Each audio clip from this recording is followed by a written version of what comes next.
Orwell Farm, where all animals are equal, but some are more equal than others. George Orwell, the anti-communism CIA propagandist.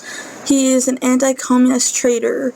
Eric Arthur Blair, commonly known as George Orwell, has been an anti-communism symbol under the pretext of anti-totalitarianism, the same talking points as those traitorous anarchists, conservatives, neoliberals, social democrats, progressive leftists, and opportunist vultures who have idolized Orwell and his unpromising intellectual who deserves to be respected for his anti-communism, anti-tanky Arthur books work, since anarchists want to call people tankies.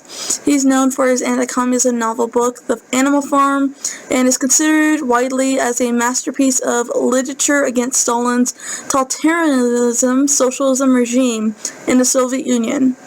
But the book is nothing but pure anti-communism propaganda. George Orwell wasn't merely anti-Stalinist or anti-Soviet Union.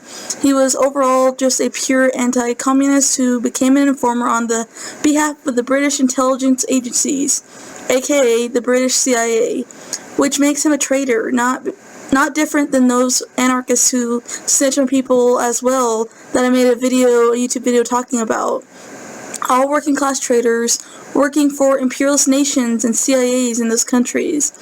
In 1949, Orwell handed over the Information Research Department, IRD, of the British Foreign Office a list of 38 people, among the intellectuals and artists who were considered to be communist sympathizers. A former officer of the Indian Imperial Police in Burma, George Orwell, joined and collaborated Trotsky's Workers' Party of Marxist Unification, the POUM, during the Spanish Civil War, fighting against communists and anti-fascists as a whole.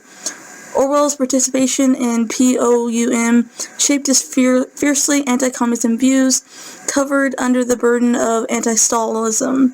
Between 1941 and 1943, in the midst of the Second World War, he worked in the BBC's Eastern Service. During his period, he wrote a review for Hitler's Mein Kampf book, where he shamelessly admitted, "I should like to put it on record that I have never been able to dislike Hitler." A journalist and writer, Alexander Cockburn, wrote once, "Orwell's list was a snitch list that revealed the novelist's bigotry towards Jews, blacks, and homosexuals.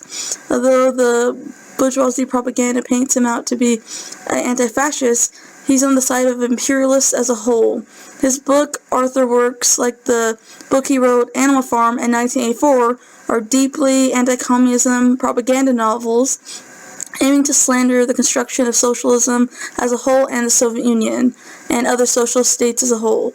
Not different than the capitalist big media and news trying to brainwash the masses to be anti-communism.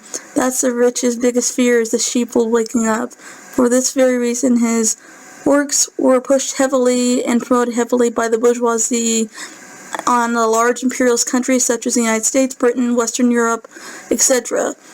Orwell's novels had a predominant position in cultural welfare that unleashed the CIA against the Soviet Union and other socialist nations. According to CIA historian Michael Warner, following Orwell's death in 1950, the Central Intelligence Agency negotiated with his widow into making his books into the making of the U.S. government-funded propaganda films based on Animal Farm in 1984 as a whole.